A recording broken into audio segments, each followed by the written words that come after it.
So, I will tell the story about how that scar on the side of my bonds happened about 20 years ago. About 20 years ago. I was chefing in a restaurant near where I live now, actually. And I was a sous chef there. And I'd been there for, I don't know, 7 months, maybe 8 months. Me and the head chef got on really, really well. He was a machine. He'd be in there from 5:30 in the morning. I'd be coming in at 7 o'clock, and I could tell that he, was a machine. He'd be decanting stuff from in the fridge into smaller containers, be doing loads of prep, and he was like myself, and we got on really, really well. There's a couple of twats in the kitchen, meaning like chef de parties, but regardless, I digress. So one time I thought I would mention to him why, I don't know, but I mentioned to him that I suffered from epilepsy when I was younger. And he went fucking apeshit at me. Absolutely apeshit, even though, I'd been cleared for 10, 15 years. At least 10 years. Yeah, at least 10 years. And he went absolutely apeshit at me. Why do you fucking tell me this? I said, well, look, mate, I'm not being funny, but I'm not even on tablets and that kind of stuff. And then a week later, roughly a week later, I can't pinpoint exactly when it was, but we had a very, very busy day ahead of us. I was just in focused, getting shit done mode, prep, right, done that. I think I might have had a swig of a tea or something like that, but I just, I was in there straight away. I didn't have, I might have had a cup of tea or a glass of Coke, but nothing really in regards to fluids and food. Done lunch service, and then and he said if I could sort out staff food. He was going up to the office. The other boys had left. Yeah, no worries. All right, no problem. Sorted out staff food, and then I said to the KP, I don't feel really good, mate. I feel really dizzy. And then he's like, the last thing I can remember him saying, it wasn't like, I think you should sit down or anything like that. He's just like, okay, mate, see you later, I'm off. That was it. Next thing I know is that I'm in my head chef's arms on the floor, where basically I had fainted next to a double fryer, and he's got me in his arms, with paramedics there and that kind of stuff. But basically I'd fainted, was next to a fryer, I just served the food. Must have happened like minutes after that. One of the waitresses came in to go and grab themselves some ketchup, I think, or something like that, and then obviously was screaming because I was Sparko on the floor.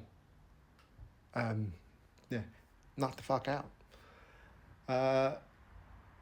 My next of kin on was my brother. I didn't want to put my mum down, and I wasn't with anybody at the time, so he came to the hospital with me, as well as the owner of the hotel, the owner of the restaurant, and I was pretty much, when they say like, what's your name, what's it, this kind of stuff, I was very much with it, because I was like flirting with the nurse. I was like, it's Friday, baby.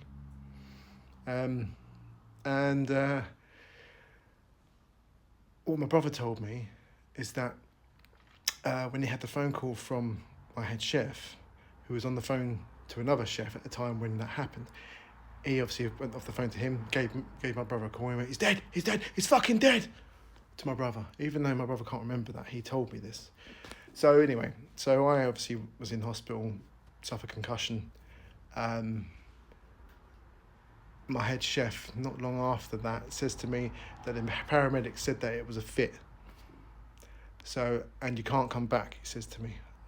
Okay, I can't come back, so you're basically discriminating me. Even though, obviously, it wasn't proven that. I think I just didn't have any food, and I was dehydrated and I fainted. So I had 6 weeks off. I was basically looking to sue them. to the point that they took me back. I went back after 6 weeks, I think, or 7 weeks, something like that, and then he was a complete cunt to me. 2 weeks later, I had him a notice. So that's how I got that nasty scar. Out Sparko, could have been worse. Could have literally landed in a fryer and like cooked myself. Could have died. I mean, weird thing is that I had like I did have like a your life flashes through your eyes kind of thing at that point.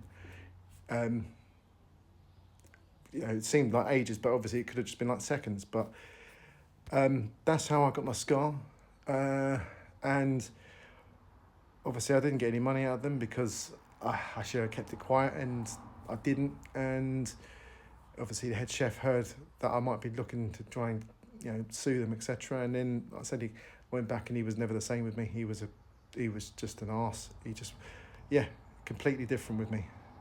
Before that, fucking, I was like fucking Jesus to him. I was fucking I could turn water into wine. I couldn't do anything wrong. But after that, he was just fucking he was complete arse after that. So then I was looking, because I knew that was the case, I brought a dictaphone in with me, and I was going to try and record him like bollocking me and that kind of stuff for no reason. But I fucking didn't push record, did I, the twat?